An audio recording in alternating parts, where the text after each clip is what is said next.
Welcome to the Artist Impact Podcast, helping you gain confidence, grow your talent, and advance your impact. Here are your hosts, Paul Gibbs and Nate Miller. Hey, welcome back to another episode of the Artist Impact Podcast. We're so glad to have you guys here. This is episode number 42, and we are glad to be back. We've been a little bit of a hiatus, been busy here in the studio, working both in the studio with artists and remotely.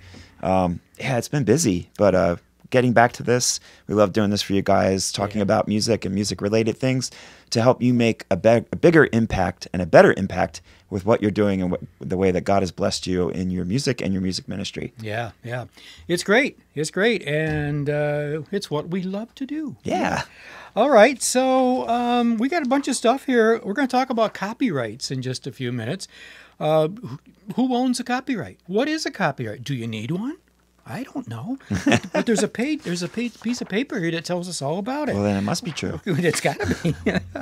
And as we talked about last time, remember we asked you guys, or we told you guys we're going to talk about the question, should you make CDs? I mean, it's 2022, almost over. I mean, this modern day, et cetera. I mean, cassettes are gone by, 8-tracks all that stuff is gone. CDs, well, they've been around a long time. I feel like even download cards are gone. Everything's just streaming now. Everything's streaming. So should you make CDs? Well, we'll talk about that. Maybe. Okay. But if you don't stay tuned, you won't find out. Right. So we're going to talk about improving your songwriting, and we'll talk about music distribution. Will a company like CD Baby not only distribute your music, but will they also promote it for you? What exactly does a music distributor do, and what don't they do for you? And building your online brand. If you guys haven't ventured into that, if you're just still on social media, but maybe you don't have your own website, and you're interested in, do you need that, and how do you go about starting that? We're going to talk a little bit about that as well. Yeah. So stay tuned with us for the whole thing here. Remember, you can always rewind and play this again, view it again. We're on all the famous or infamous, all the podcast sites. Okay, yeah. All right. Well, first things first. We're in November here, and actually we're recording this podcast. Today is November 15th. You know, a lot of things important happened in November, and some things that weren't quite so important. In 2018, did you know Roy Clark? Yeah. Yeah. He passed away in 2018. I didn't know he'd been gone that long. Huh. Oh, you guys remember Roy Clark? You may remember him as one of the co-stars of Hee Haw. Yeah, my grandparents used to watch that. Yeah. Oh, I feel old. I used to too. I mean, I used to suffer through it as they watched it. I just didn't get it as a kid. I know, and you know, I was as a young adult. I mean, he was that was 1969 to 97. I didn't realize it went that long. I didn't either. But wow. I'm not even going to try to remember when I watched it. But what a musician this guy was. Man, he could play. I've seen some amazing guitarists on Hee Haw. I was just blowing my mind. And Buck Owens, Roy Clark and Buck Owens. Yeah. But guys, you remember in 1969, he had a big hit.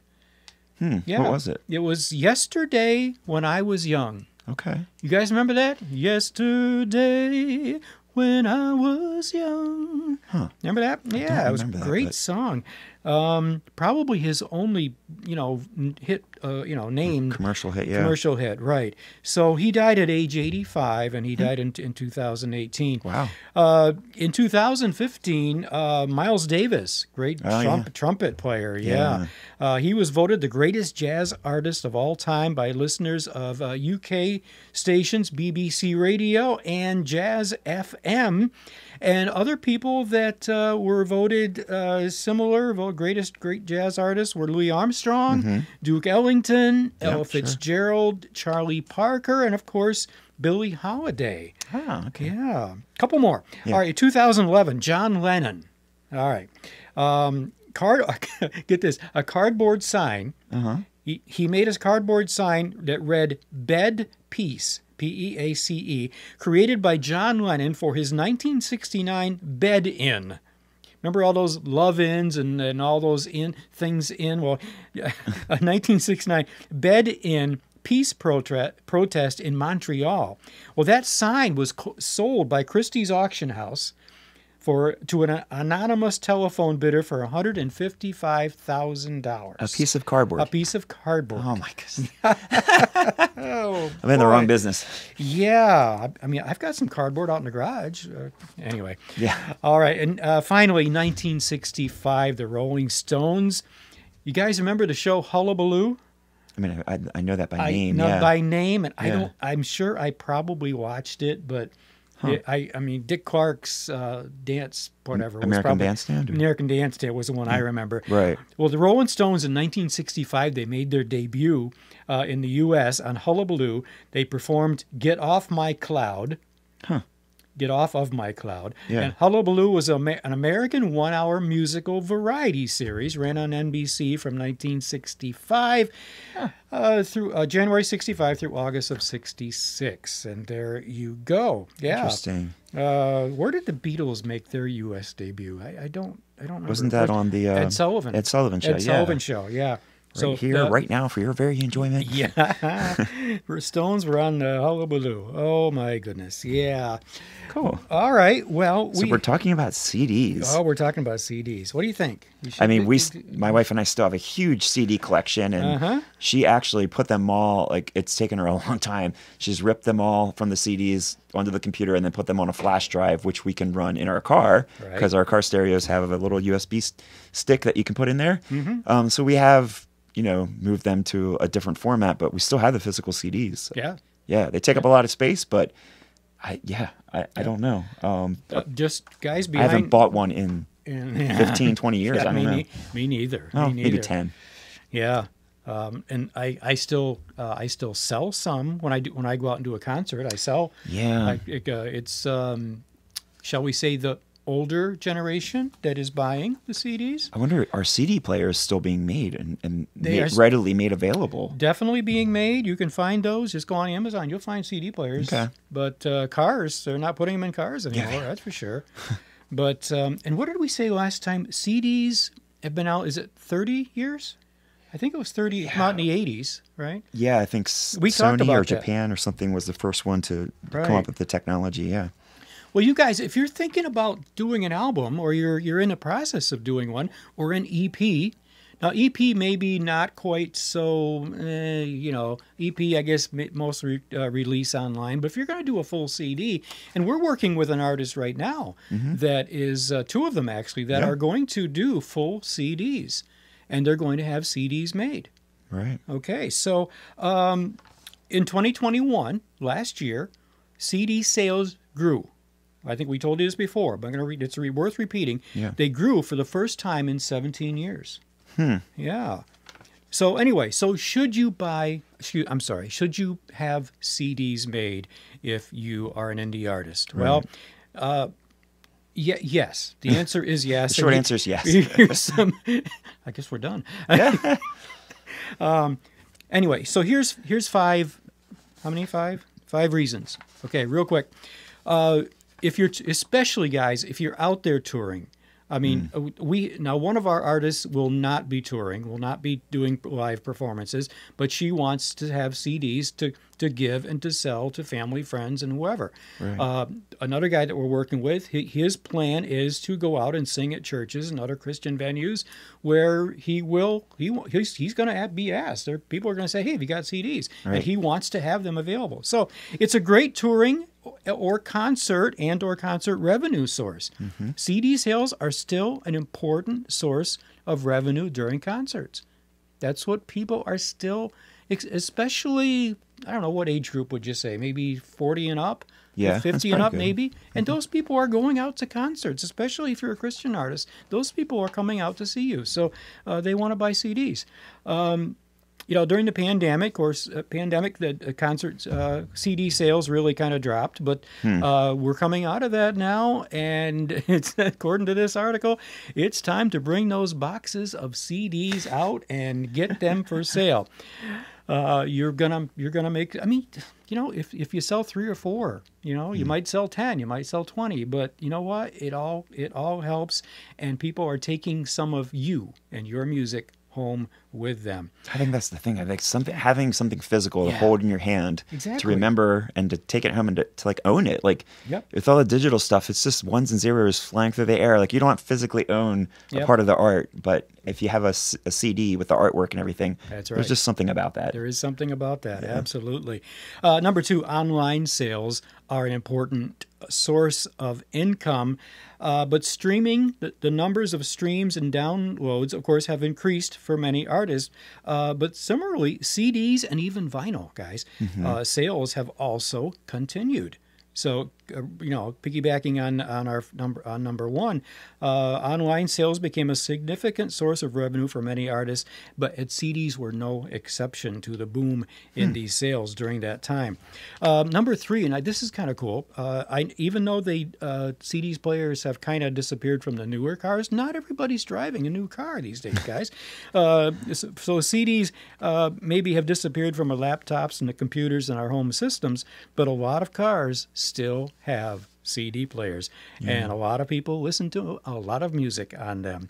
Especially on long trips, just pop a CD in, and there's something special still, guys, about listening to a whole album by one artist. Yeah. Instead of, you can say all you want about the playlist and all this other stuff. Well, I like this, but that listening to a whole album, and the great thing about CDs, you don't have to turn them over. Anyway, auto reverse cassettes. Anybody remember those? Okay. Oh, yeah. All right. Yeah. Number 4, it's nice to look, like Nate just said, it's great to look at the artwork. Yeah, the liner notes and all that stuff. You guys go do a great picture on there, guys. Yeah, and have a physical copy that they can hold in their hand. And that's probably one of the reasons that vinyl is making a comeback, because people like to have that. And there's a sense of nostalgia there, too. There is. And, I know I've seen people put the vinyl album covers, whether the record is in there or not, but they make picture frames for them to hang on your wall. Right. And that's great if you have a music room or an entertainment room or something.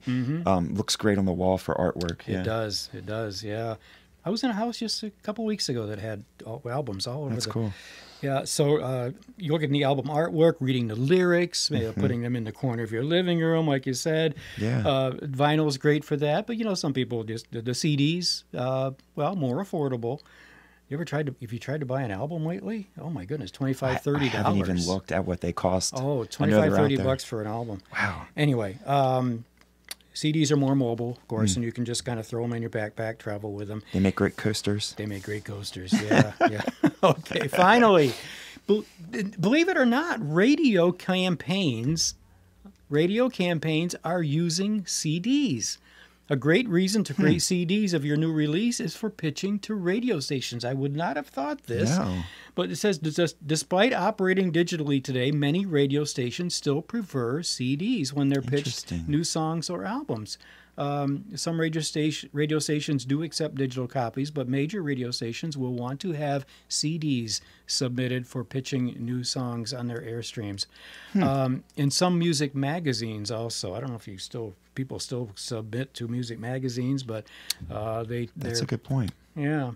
So there are 5 reasons why you should create CDs for your releases. Now, granted, CDs are no longer going to sell millions of copies. Okay, we get that. Yeah. They're not the mainstream form of releasing your music anymore, but people still buy them. And as long as there are people buying them, guys, there is still a chance of revenue for you. All right, so take a look at the options for making physical CDs next time you release some music, okay? Don't throw the CDs out just yet. Right. Yes. So right on the heels of that, talking about CDs, we're going to talk about CD Baby. This article comes from our friend over there, Tony Van Veen. He's the CEO of Disc Makers. And We read a lot of articles from their blog. Great stuff out there for musicians. If you haven't checked it out, you're a DIY musician, check out the blog over at CD Baby. Any of you musicians out there that have sent your music to CD Baby? Anybody use them for distributors? So actually here in the studio, Notespire Music, we use them. We also recommend artists, if they're going to do their own distribution, to submit it to CD Baby. One of the great things about that is that they will distribute your music to all the other platforms, Amazon, iTunes, Spotify, like the major platforms where you expect to find digital music. If you submit your music to CD Baby, go through their little process, they'll distribute it to all those places for you. There are other companies that do the same thing, DistroKid and others, and CD Baby does not pay us to say this, but we just use them. We're just going to throw that out there. So something we're familiar with, we're comfortable with, we've had success with. Yep. And so we use them. So here's the thing, though. This article is pretty interesting, and I never thought about this angle, and maybe there's some confusion out there. There certainly is if Tony wrote this article. But he says, are you frustrated because your distributor isn't doing enough to promote your music?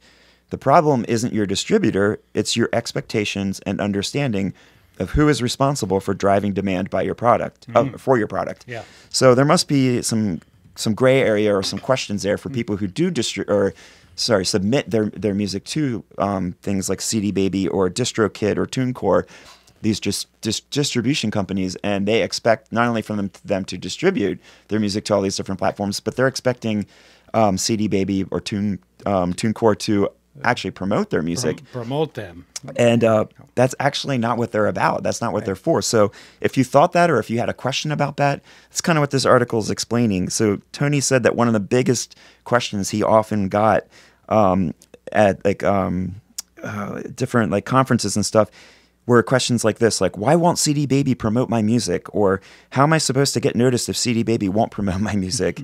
Or I'm not getting any streams, CD Baby sucks.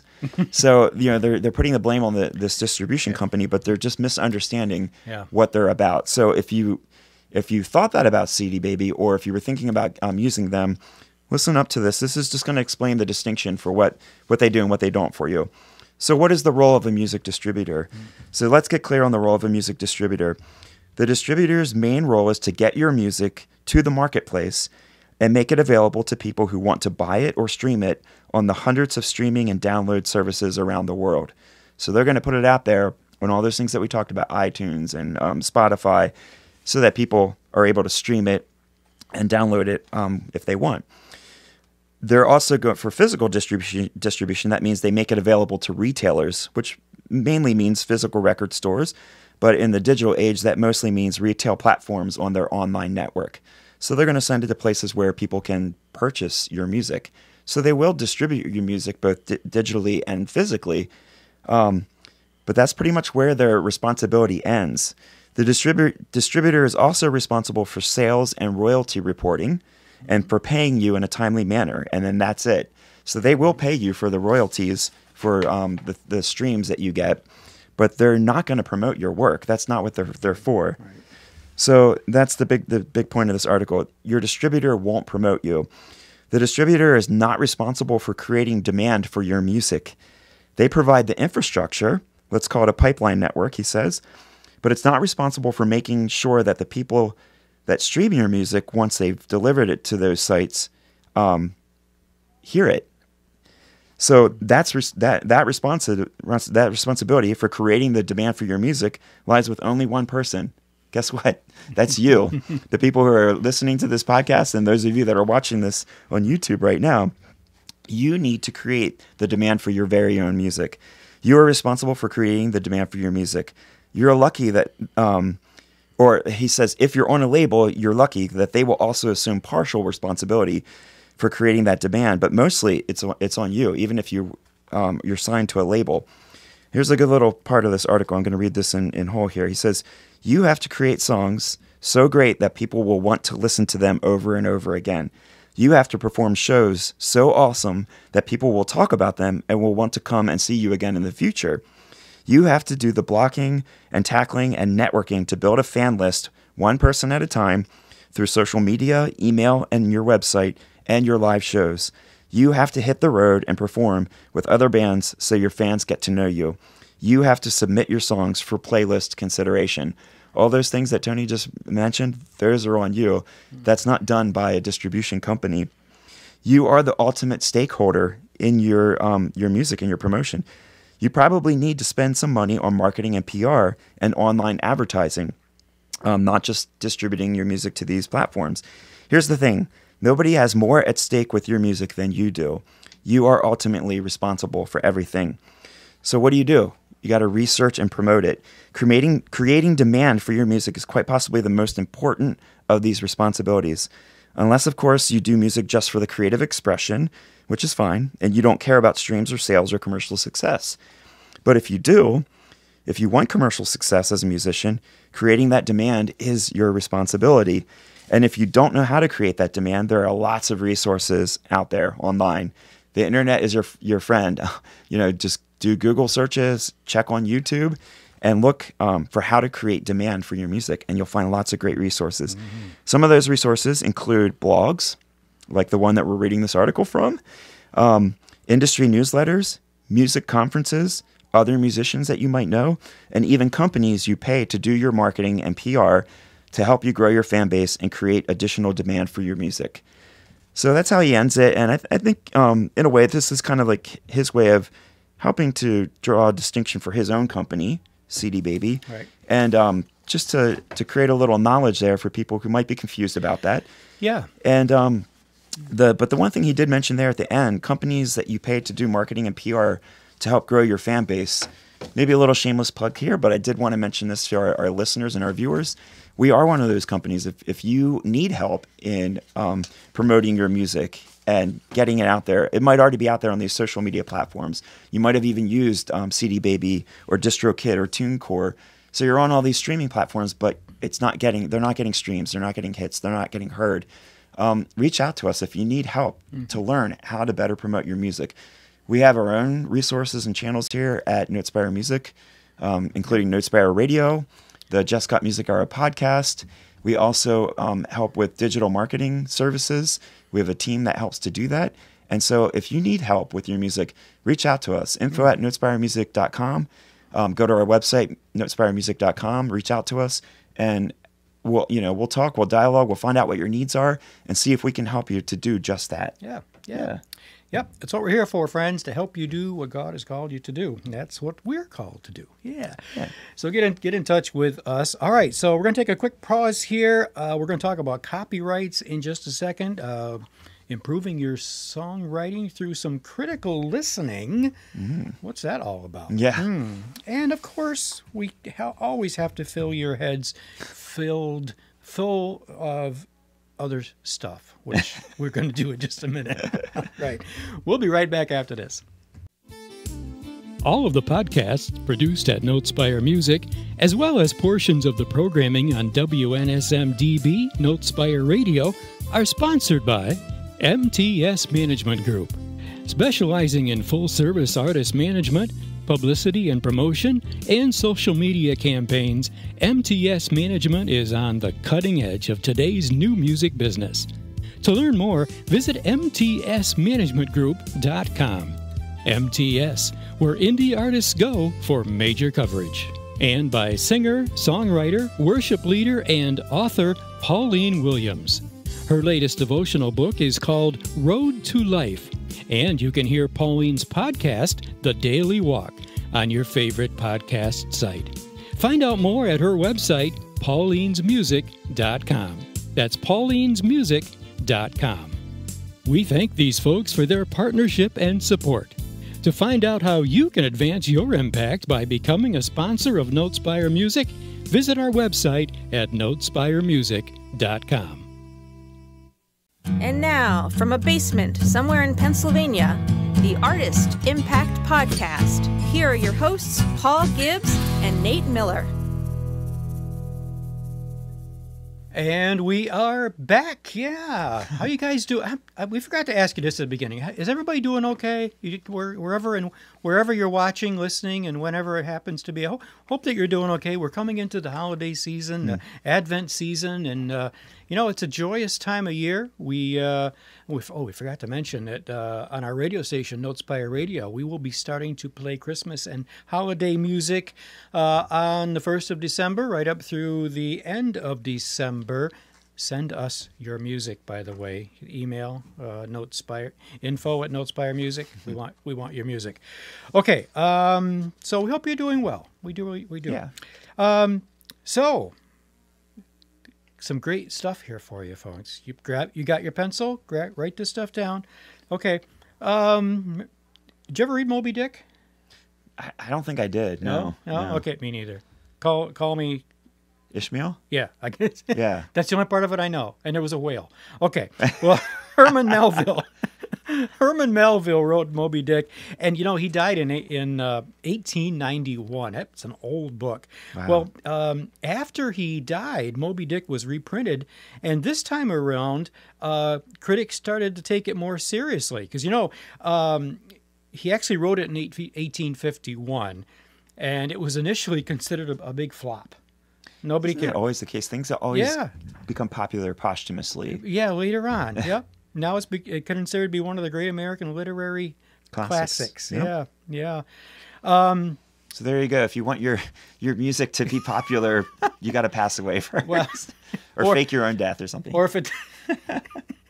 if it's not popular now, don't lose hope. Okay. Yeah. Because after you're gone. Then it'll be you'll be a star. Exactly. All right.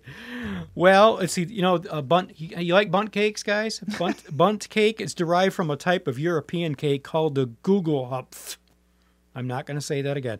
Today, November 15th, which is actually today as we're recording this, National Bundt Day celebrates this cake's popularity, which began in 1966 when Ella Helfrich. Yeah, she won the Pillsbury Bake Off with her Tunnel of Fudge bundt cake. That does sound amazing. Ooh, that does sound good. How many of you might want to add that to the Thanksgiving menu? Yeah. All right. Well, Mr. Livingstone, or Dr. Livingstone, I presume. At the end of his great journey in 1855, David Livingstone arrived at a thundering falls on the Zambezi River, and he named the falls Victoria Falls after his queen. Queen Victoria, right? Yes, Queen Victoria. Victoria Falls is twice as wide and twice as deep as Niagara Falls. It spans 5,500 feet across. I'm not really interested in that, but this one might be of interest. Doug Engelbart. Ever heard of him? Related to Engelbert Humperdinck? No, well, they might have been related. Doug Engelbart, he is known as the father of the mouse. And we're not talking about Mickey, that was Walt. Oh, we're talking about this. We are talking about that. Oh. He received a patent for the first computer mouse on November 17th in 1970. Wow. It occurred to him that by using a small pair of wheels traversing a tabletop, the computer could track their rotations and move the cursor across the display. Imagine that. What did they do before that? Oh, they had a keyboard. So you just said like the arrow buttons, I guess. Yeah, just the arrow buttons. You probably never used DOS, did you? Yeah, I'm familiar with it. I didn't. Yeah. He's not as old as some of us. Yeah. Anyway. Oh, you have to do all those commands and prompts and stuff. Yeah. Oh, yes. Yeah, no thanks. Oh, I hear you. Let's see. If you take a trip on a Trans-Siberian Railway, and I know a few orchestra. of you. Yeah, I think they play. Yeah, they're the entertainment. The Trans-Siberian Railway. You guys have been on that, right? No, me neither. Sounds cold. It crosses. Wow, get this. It goes across 3,901 bridges. Oh my goodness! How does that not freeze over? Oh my word! Wow, over 3,900 bridges. Can't imagine the maintenance on that. Oh my goodness! Yeah, to put all those. Yeah. Okay. Well, that's all I got for you, except something that's really important. Now let's get to this. Now our podcastly verse. I made that up.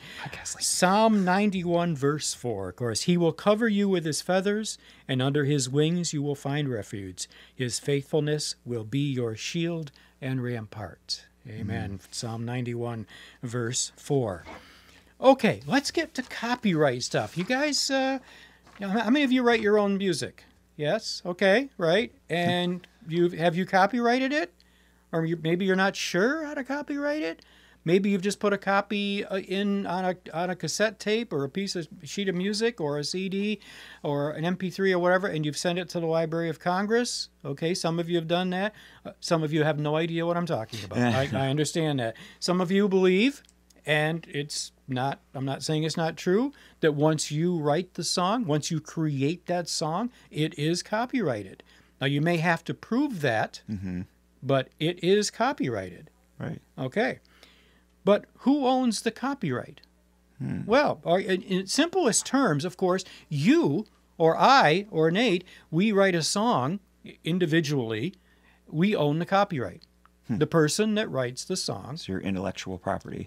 You own the copyright. Okay, that's the very simple version. But what about if two people write the song? Okay, well, again, it's a simple answer. If both contribute pretty much equally, and there's no written agreement of, okay, I'm 3/4 and you're 1/4, whatever. If you just both kind of work on the song, and then you both own 50%. That's all. But now it gets more complicated. So I want to go a couple steps further, not dive too deep into this. If you got further questions, please email us or leave a comment below the video here and ask if you got a question or a comment on copyright. We'd love to hear it. So a couple questions that need to be answered and asked. How many people were involved in the writing process? Okay. Were there other people? Did you hire a producer? Was there a producer for the song? Right. Did you use other background vocalists or other musicians in the recording process? Okay. And the question that goes with that, did those people did they just offer opinions? Did the musicians just play, or did these people and the producer, etc., did they all contribute to the creation of the song? That has to be answered.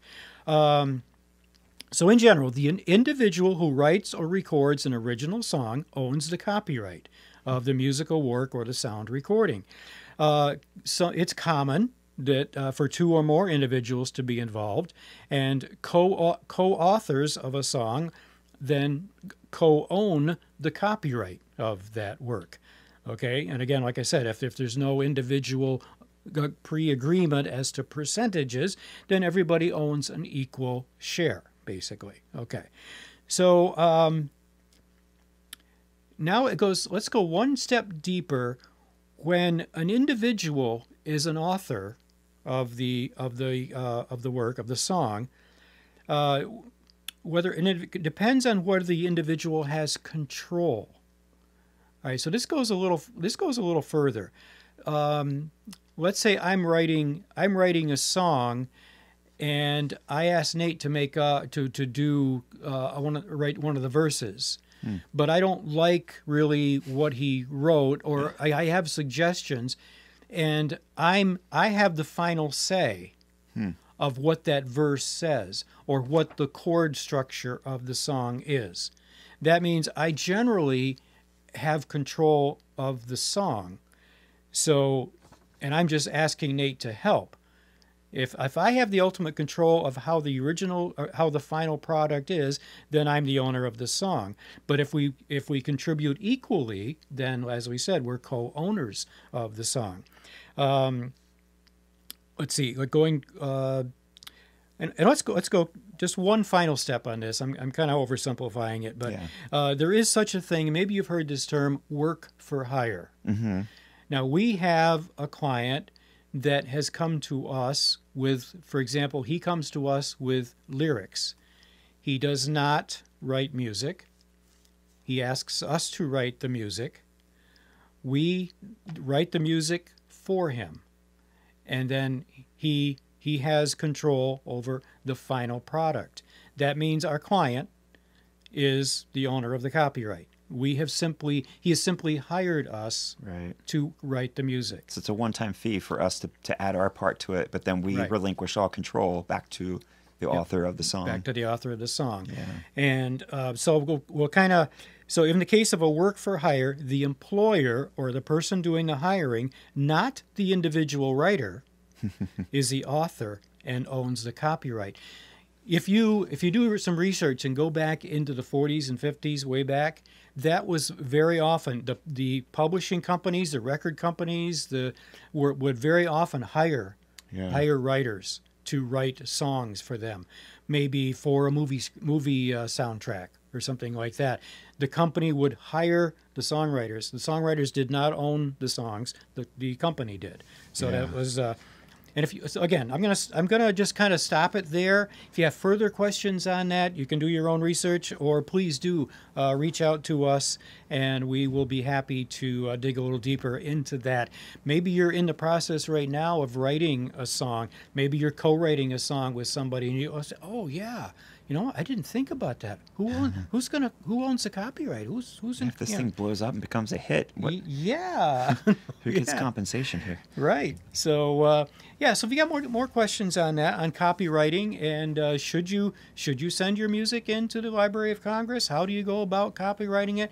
Any questions on it, please do get in touch with us. info@notespiremusic.com, or leave a comment, you know where, here, down there.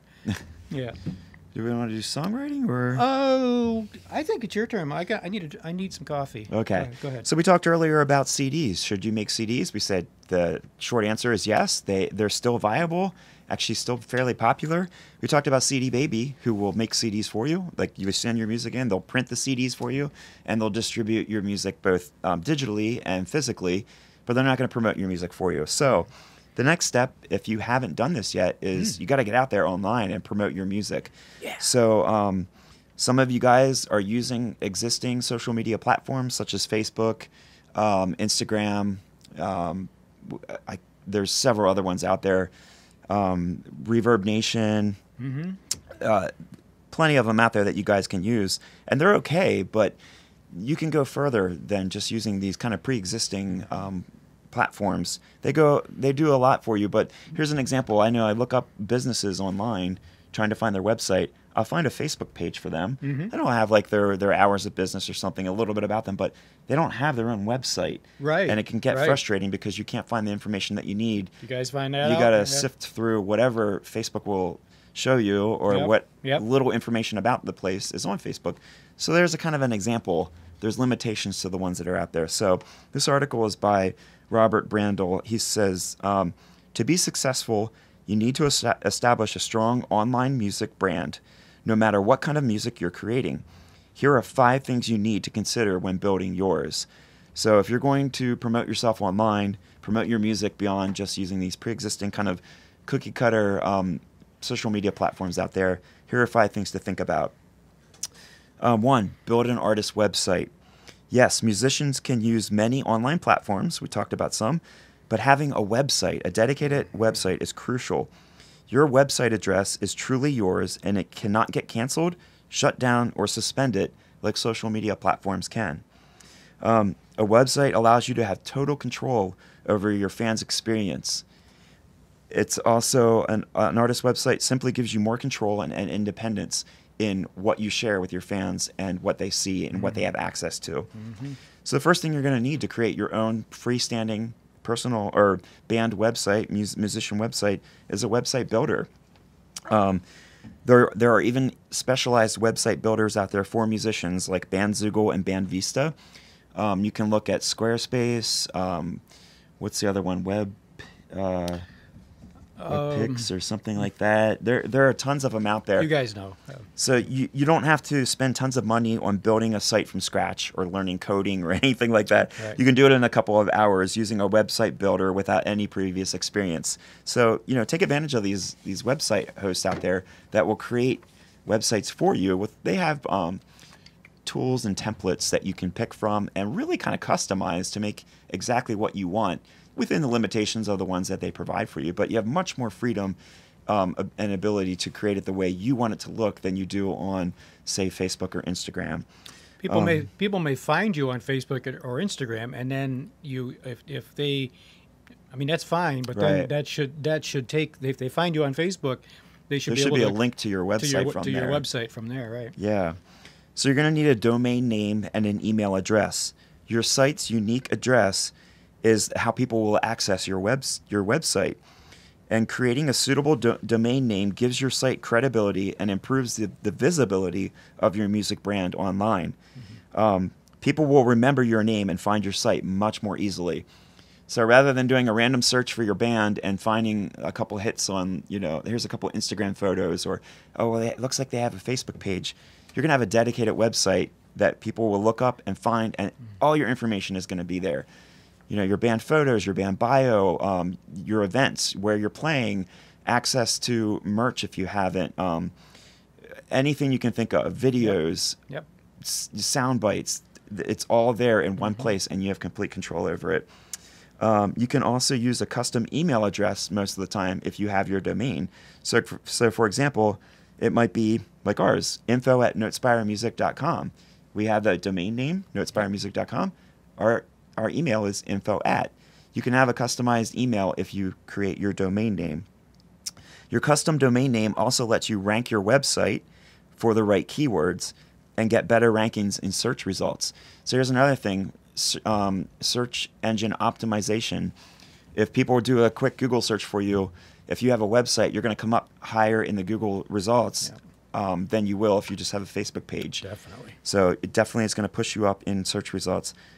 It lets you secure your website if you change hosting providers, move, or switch your CMS, which is a content management system.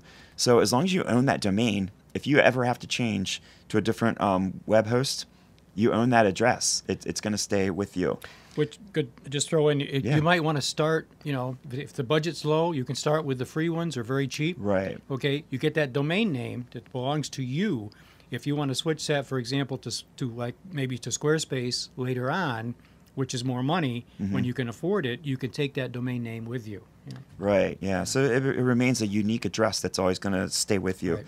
Number 2, he says, is to define your visual identity. Visuals often drive people to engage with a brand and get them invested. In fact, he says music lovers will often find new music through enticing videos. It's not always your music that makes the first impression. So think about visually what you look like. Everything from your appearance, your stage presence, what graphics you're using, animations, what type of visuals are in your music videos. He brings up a good point. He says there are so many artists, producers, and musicians competing for your attention online. Fans want more than music. They want cover art, posters, photos, videos, and merch. We just talked about CDs and how people want to take home a physical album, something with artwork and liner notes, and something that they can hold on to. That's all about your visual identity. So how do you go about creating your visual identity? Your visual identity starts with how you look and what you wear. So creating a logo and artwork, you might want to consider hiring a photographer or a graphic designer when adding visuals to your website. You want to put the best things out there. You can create stuff in Microsoft Paint, but it is not going to look good, and it's going to look cheap and amateurish, and that's the worst thing that you want to put out there. If you're going to invest in creating a website and creating a brand for your music, you really want to put a little bit of money into this, a little bit of work, or if you know somebody who's a graphic designer or a friend, get them to help you, because this is what's going to represent you out there online for all the world to see. When they first find you, first impression is going to be what they see, whether it's a photo or a graphic or a logo. So put your best foot forward. All of your site's logos, colors, fonts, and animations should look as professional as possible.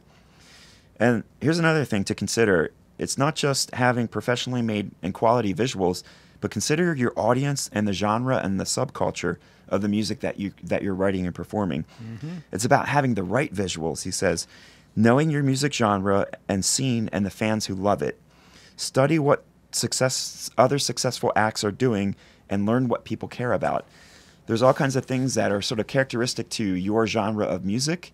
If you're a Christian musician, say, versus like a hardcore metal musician, you're going to see different fonts, different visuals, different outfits that you wear, different ways of presenting your music. So kind of be aware of what fits your genre, the music that you're trying to share, and also the audience that's going to be looking for that music. Make sure your visuals that you put online on your website and everywhere are going to match so that there's no like disconnect. People aren't confused by what they see. Right, right. Number 3, create your brand voice and nurture it. He says, your brand voice is basically your personality as an artist or a group. The brand voice affects everything from your tone and your attitude, the messages you are sending out, and how you behave on stage and what you say in your songs. So the first thing you need to do is to explain the why, how, and what behind your brand. So why do you compose and publish the music that you play? How does the music affect and drive you? And what music do you like and play? So this is all about like defining your voice. You know, we target primarily the independent Christian musician. So think about the message behind the music that you're performing. You have a message behind those lyrics. There's a reason that you're writing these songs, and you have someone in mind when you're writing this and putting it out there, that you want someone specific to hear this, or at least a specific message to get across. So think about that when you're presenting this music and how you present it. Make sure that message or that matches with the message that you're trying to share. Ideally, your messaging, visuals, and brand identity should all complement one another. And it just makes sense. Why fight yourself? Number 4, be consistent. This is really important. If you're going to use visuals, logos, anything like that, use the same thing across all brand platforms. Whether you're only on social media platforms like Facebook, Instagram, we're mentioning those 2 specifically, Bandcamp, Reverb Nation, but make sure you use the same thing everywhere so that people aren't always searching and confused. Is this the same band or not? Yeah. They should be able to recognize you right away by what they're seeing. So once you've established your brand, to achieve this, you have to be consistent in exploiting your core brand elements, including your brand tone, your brand messaging, brand voice, visual elements, slogans and catchphrases, signature moves on stage, in other words, your stage presence, and your unique songwriting elements. These are all things that you want to kind of tie together and make sure they're consistent. So every artist should be specific and know exactly what they want to present. On top of that, they should find the right tools and words to communicate their brand at any given moment. So I know this is getting into the nitty-gritty and the detail, but you really want to put some thought into this. If you're going to create your own freestanding website, again, you have complete control over your fan experience, what information they have access to, and so you don't have to rely on just whatever social media provides you with. You can create all the visuals yourself and tailor them exactly to your message, and make sure your voice is being clearly expressed and shared. Number 5, finally, stay engaged with the people in the scene. Modern artists have access to a host of platforms, digital services, and online marketing channels. However, the music industry has always been about networking with the right people and creating genuine connections with both your fans and the key players in the scene. And, very important. Networking will get you very far. If you haven't started it yet, you don't know about it, start looking into that, researching it, learning what goes into networking. Making the right connections helps you spread brand awareness and get more exposure while opening up new opportunities. At the same time, networking allows artists to collaborate with other musicians and draw similarities between brands. So if you have another band that you know, or you find another band that's similar to you, a fan base that would love your music, network with those guys or with that other musician. Try to make connections with them, because there's going to be crossover between their fan base and yours, or their listeners and their viewers and their fans. So you can kind of share those. Working with the right people at the right time gives your brand further depth. Always talk to promoters, managers, producers, and other artists. Try to connect with them and show genuine interest in their work. That's how you can open up opportunities that you never thought possible. On the other hand, it's also essential to make the most out of the internet. Okay, so you're doing this to have your own freestanding website to promote your music, but also make use of the stuff that's already out there that probably you guys already are using. Use social media to share your brand materials, answer messages with your brand's voice, and engage your fans in conversation. So again, we hope that you guys are utilizing the stuff that's already out there, all the pre-existing social media platforms. But if you haven't ventured out into promoting your work online yourself, look into it. It's really important, even in these days, to have your own pre-existing dedicated band website. If you need help in learning how to do that, how to get started, again, reach out to us. We can help you with that. info@notespiremusic.com. We would love to answer questions. or sit down and work out a plan to help you guys make that a reality. Yeah. Website, notespiremusic.com. It kind of outlines different things that we do, and maybe some suggestions for you there. I love what you said about consistency, and we've talked about that so many times, being consistent. And I'm going to throw this in there, guys, because I just can't not do it. You get that website set up, and so many of us are guilty of this, myself included. You get that website made, it's awesome. You got all that stuff on there, and then you don't update it. 3 months later, it's exactly the same. This guy hasn't been active in 6 months. Yeah. Okay. So, and we're all guilty of that. Yeah. I do know that. But, all right, so let's move. For our final topic here this time, improving your songwriting through critical listening. And, when I saw this, it kind of like, okay, what is critical listening? Everybody's a critic. Yeah. Okay. So let's run through this real quick. And again, we won't dive too deep into this, guys, but I hope that you will get something out of this to help you in your songwriting. So if you're a songwriter and you're trying to improve your craft, of course, consistently, there's that word again, consistently making music is just one part of that equation. Listening closely to the music that you hear is one of the most powerful ways to write better music. And I'm going to say right up front, I'm using my words, don't stay in your box. Yeah. Don't stay in that box. You don't write just one style of song, one way, one style of lyric, one chord set. Okay, all right. This is going to encourage all of us to get out of our boxes, and in that way to increase and improve what we do. Yeah. So every time you listen to music, and I'm not talking about your own, guys. I'm talking about other music. Right. You have the opportunity to learn something that you can apply to your work. For example, detail what you like and what you don't like in the music that you hear. We all have our preferences, right? You probably maybe listen to maybe one style. Maybe you listen to music that kind of like the style that you write.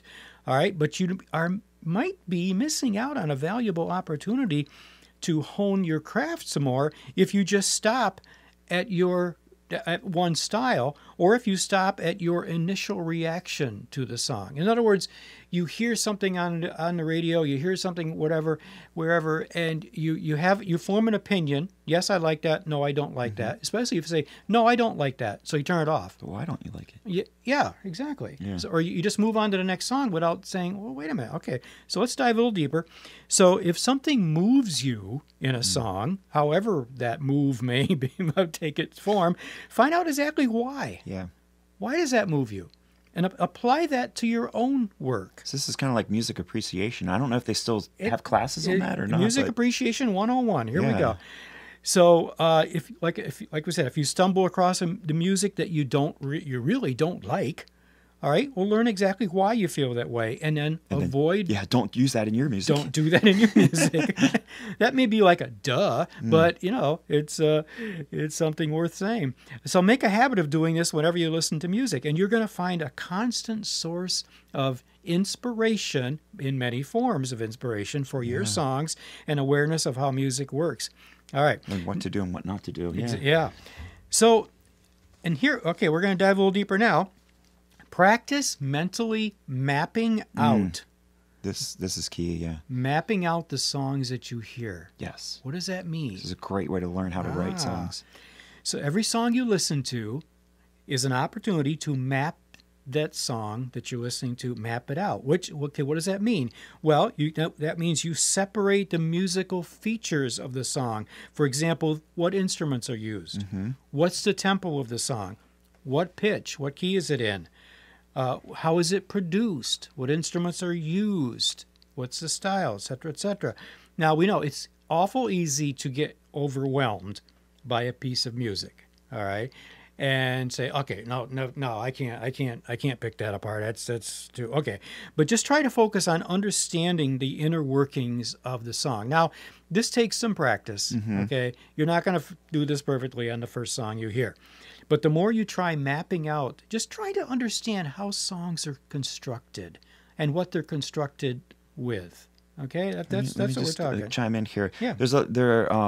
If you're having trouble learning how to get started learning how to do this, there's a lot of channels on YouTube that actually do this, but one that stands out to mind, and we both watched some of these videos, Rick Beato, his YouTube channel, he actually has a whole list or a playlist among his videos called What Makes This Song Great, where he will break down songs that you guys are probably familiar with, very popular secular songs, and he actually isolates the different parts of the song so you can hear individual parts, and he explains why they work so well together, and even talks about theory, which you're going to talk about next. So if you need a place to start, check out Rick Beato, What Makes This Song Great, whole series of videos, and that will help you get started. Yeah, that is really good. Yeah. So finally, listening to music through a music theory context. All right, so hang on. Try analyzing the music you hear each day through a music theory context. Now, that could be a track from your favorite artist or the theme music. I like this. The theme music to the evening news. Do you ever listen to that? Western Union. Yeah. Okay. So, but that, again, that's music, and that's something that you may learn from. Listen closely to identifying music theory concepts. What are we talking about? Well, intervals. All right. Chord progressions. Song structures. All right. Practicing active listening, you'll be able to identify music theory elements that you'd like to hear in your work. All right. So finally, let's sum this up. Listening critically to music takes a conscious effort. Yep. But you'll get better at it the more you try. All right. Just keep practicing at it. Do this in tandem with, all right, don't stop writing, guys. Keep up a consistent songwriting practice. There's that C word again. We'll hit that, and that's going to help you write your best music by gaining a broader understanding and appreciation for music in general. And let's go right back to the beginning, guys. It's about getting out of your box. Yeah. It's about getting out of the box, and you are going to, even famous songwriters and artists like Barry Manilow.